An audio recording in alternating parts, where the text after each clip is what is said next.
Assalamualaikum warahmatullahi wabarakatuh. Adik-adik, kembali lagi bersama Kak Mia. Nah, pada kesempatan kali ini kita akan share tentang forms and types of poetry atau bentuk-bentuk dan jenis-jenis puisi. Selamat menyimak. Nah, adik-adik, apa saja tipe-tipe dari puisi itu?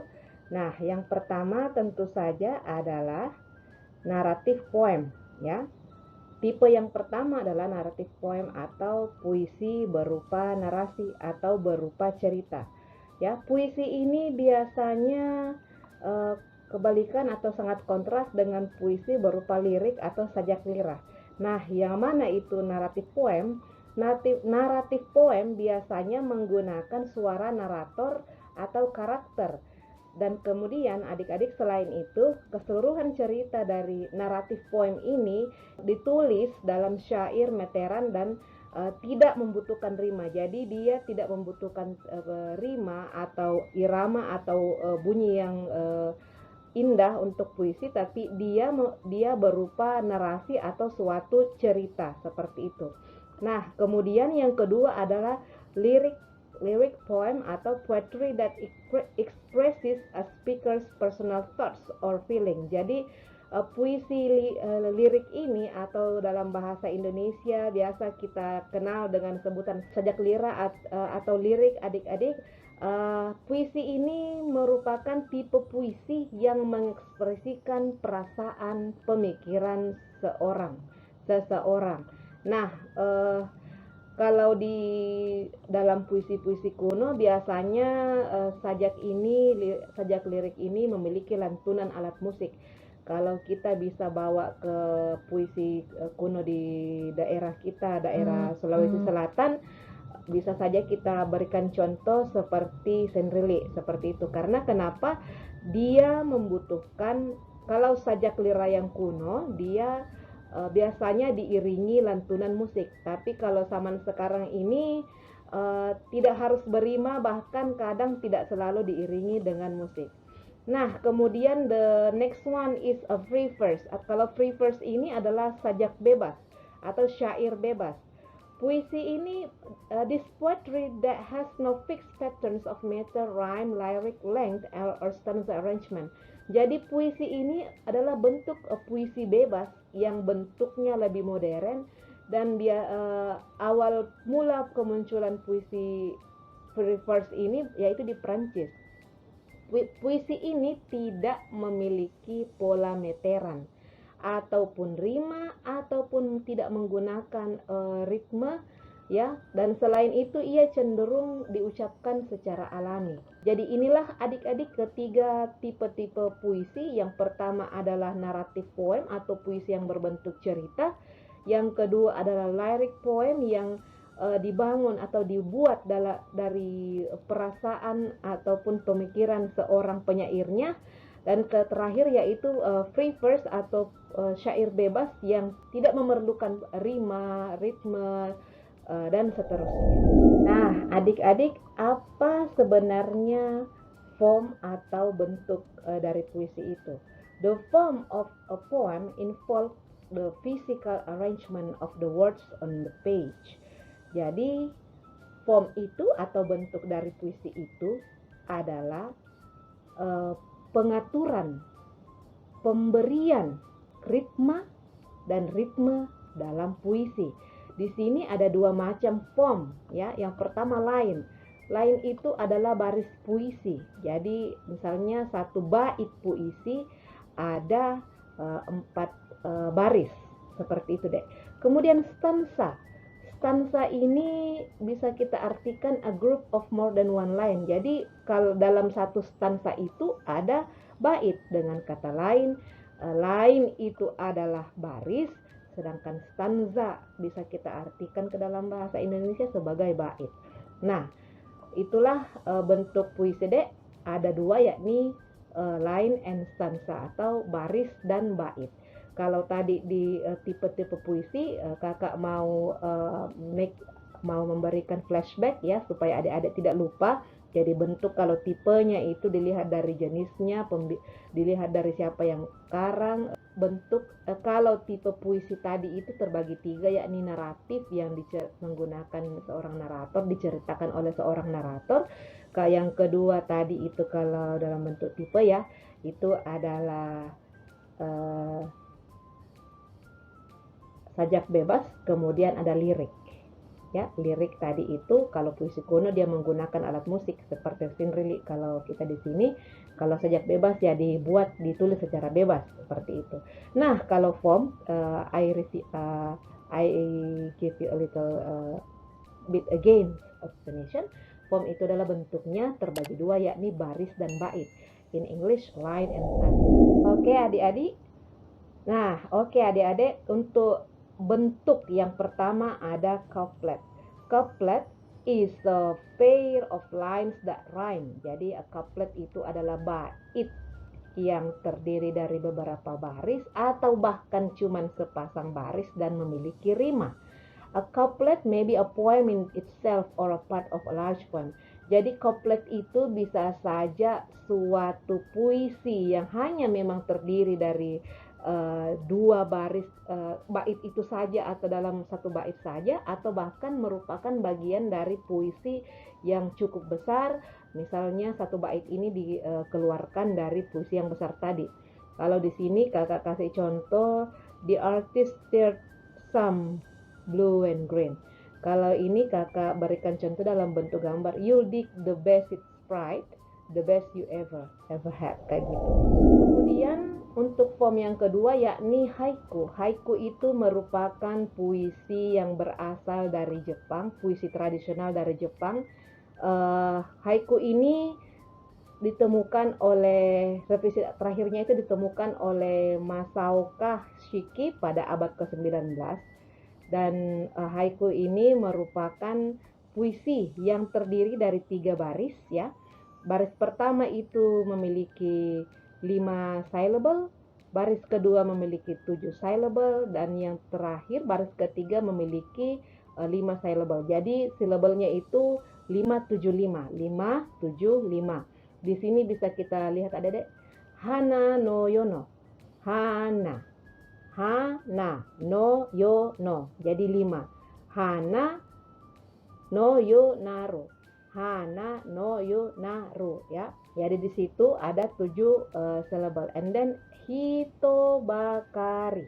Jadi di situ ya, hitobakari. Jadi kita hitung syllable-nya, ini ada 5, kemudian ada 7, terus ada 5 lagi.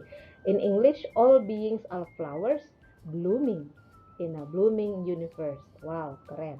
Ya, jadi ini contoh untuk puisi haiku. Jadi dia itu puisi yang refers to traditional, and then sometimes it refers to nature, seperti itu. Kemudian nature haiku, kakak barusan bilang tentang nature haiku ya. Skies are blue, yet full has makes my heart race, infinite a blessing, seperti itu. Jadi ada 2 macam, nature haiku and person haiku. Angry from one day, critical of all that fun you suffer the most. Ini contoh untuk haiku dalam bahasa Inggris. Adik-adik bisa nanti insya Allah kita akan berikan contoh yang lebih banyak lagi, kita ketemu di Google Meet seperti itu Dek. Jadi saya ulang, haiku itu adalah puisi dari Jepang yang terdiri dari 3 baris. Baris pertama ada 5 syllable, baris kedua 7 syllable, and then baris ketiga ada 5 syllable. Jadi 5, 7, 5. Nah, adik-adik, untuk bentuk puisi yang ketiga ada limerick. Limerick ini adalah humorous 5-line poem made up of 13 bits. Jadi puisi limerick ini adalah puisi jenaka. Kalau kita bawa ke bahasa Indonesia, kita terjemahkan dia menjadi pantun jenaka. Nah, ini adalah puisi 5 baris yang memiliki 13 beat atau ketukan, seperti itu adik-adik. Nah, biasanya rimanya itu memiliki ketukan A, B, B, A. Jadi A, B, B, A. Contohnya di sini Contohnya di sini adalah there was an old person whose rabbit induced him to feed upon rabbits, whom he'd eaten. He turned perfectly green, upon which be relinquished those rabbits. Jadi rabbits, 18, green, and rabbits. Jadi A, B, A. Kita lihat dari huruf terakhir penyebutan dari setiap kata ini. That's what we call rhyme. Jadi A, B, A. Nah, for your information, puisi ini disebut limerick sebagai salah satu nama kota di Ireland atau Irlandia. Nah, adik-adik, sekarang kita masuk bentuk yang keempat, yaitu quatrain.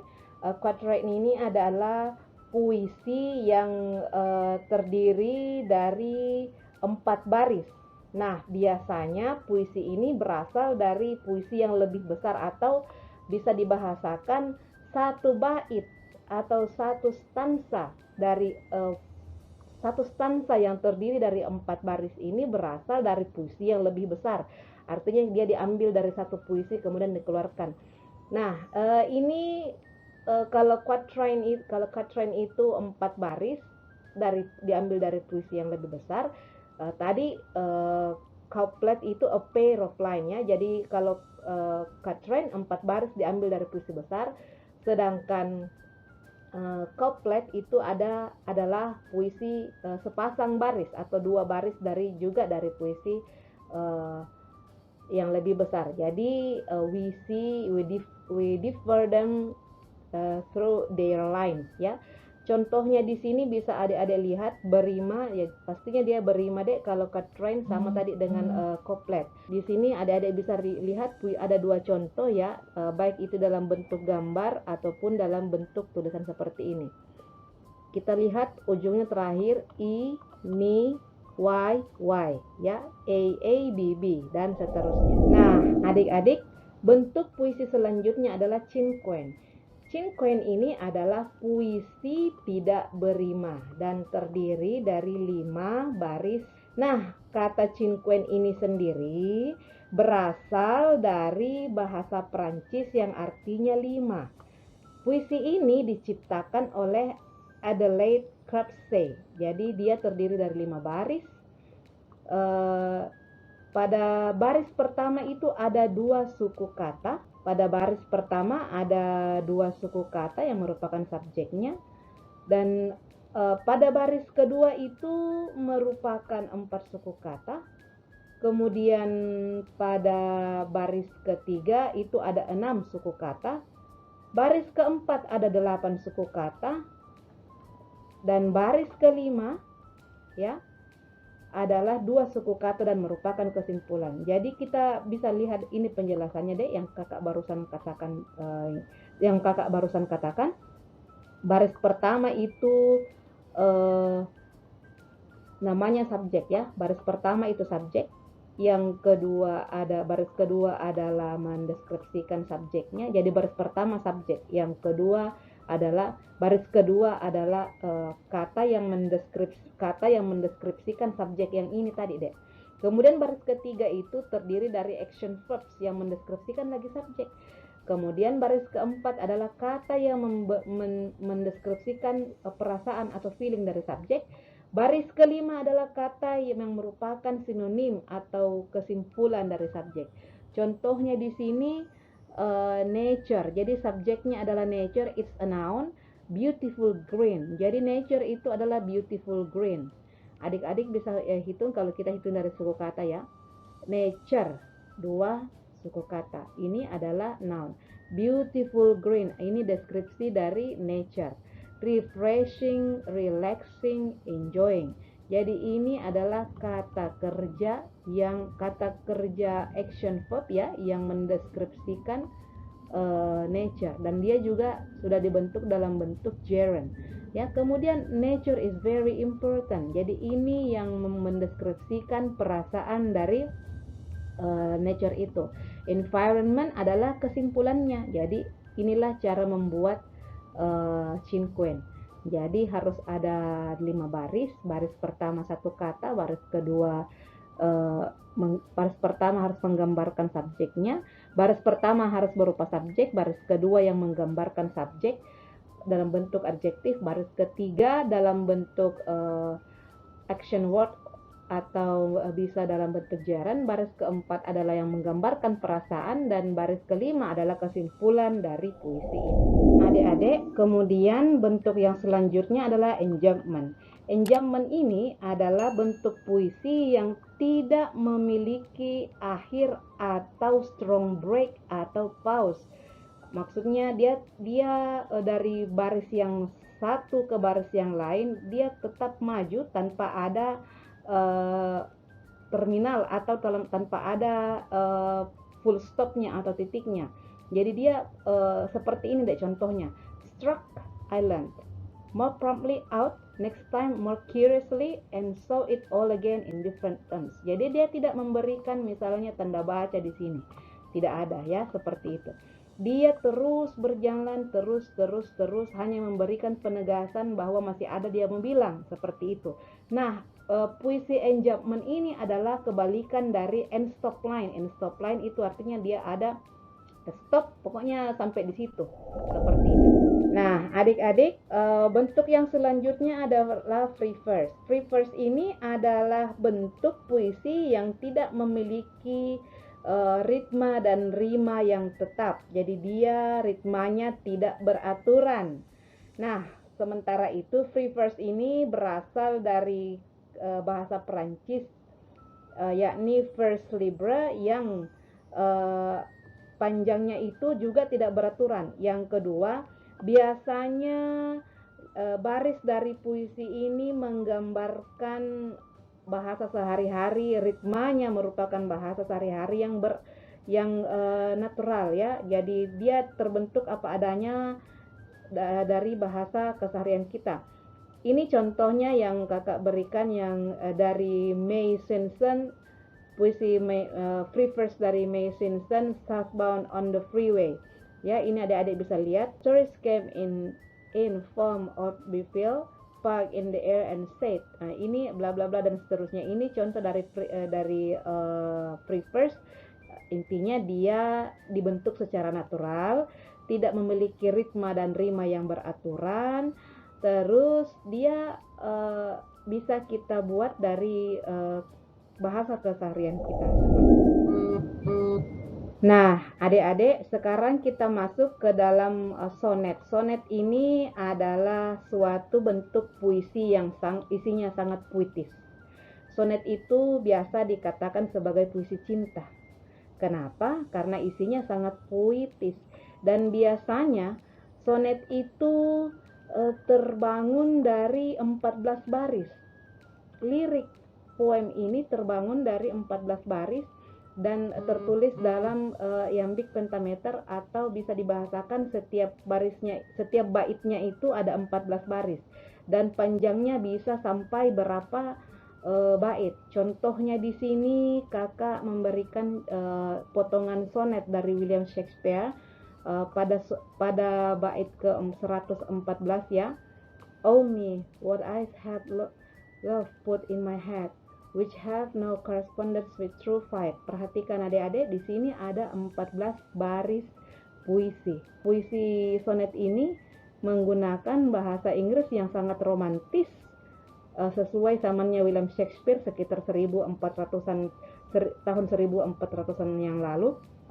Nah, di sini bisa kita bahasakan bahwa yang menjadi tuan atau yang menjadi master dari sonet ini sendiri adalah William Shakespeare, yang mana isinya itu merupakan bahasa yang betul-betul romantis. Dan sebenarnya sonet ini adalah salah satu bentuk kesusastraan Italia yang saat itu ya seperti kakak bilang tadi sekitar 1400-an, di mana juga tercipta drama dari William Shakespeare, yaitu Romeo and Juliet. Nah, selain itu Shakespeare juga menciptakan puisi sonet ini. Ini salah satu potongannya deh. Ini adalah bait ke 114.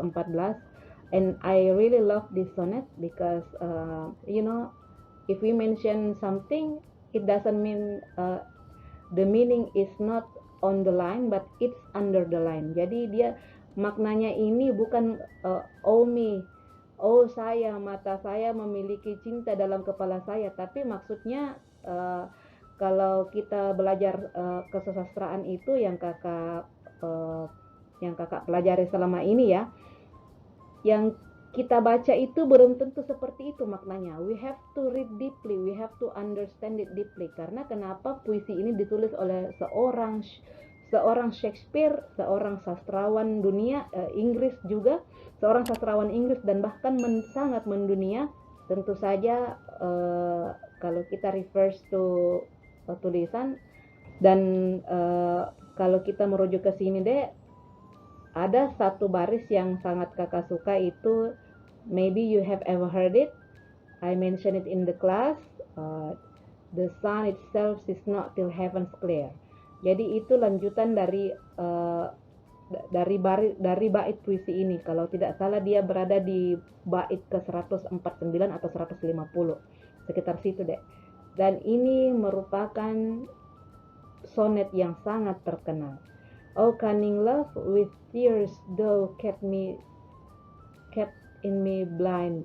Jadi ini memberikan perasaan cinta kepada penulisnya, dan ketika seorang pembaca membacanya belum tentu sama. Cara orang memahami puisi ini berbeda antara yang satu dengan yang lain. Tadi kakak kasih contoh potongan salah satu lanjutan dari sonet ini, the sun itself is not till heaven's clear. Kalau kita artikan the sun itself is not till heaven's clear, itu berarti matahari takkan muncul dari peraduannya hingga fajar menyingsing, ya seperti itu. If I may say, salah satu film itu Breaking Down by Stephanie Meyer. Breaking Down itu bukan memecah subuh, tapi kalau bisa kita bilang seperti Ibu Raden Ajeng Kartini, habis gelap terbitlah terang, setelah bersusah-susah dahulu bersenang-senang kemudian. Nah, sama seperti itu. Nah, kalau kita bawa ke pendidikan karakter tadi itu, the sun itself is not till heaven's clear, itu bisa berarti ilmu itu tidak akan datang ke kita kalau kita tidak belajar. Kalau menurut William Shakespeare sendiri, the sun itself is not till heaven's clear, itu artinya love is blind. Ya seperti itu adik-adik, cinta itu buta. Artinya kalau kita merujuk ke kata-kata sun itu matahari. Bagaimana itu matahari?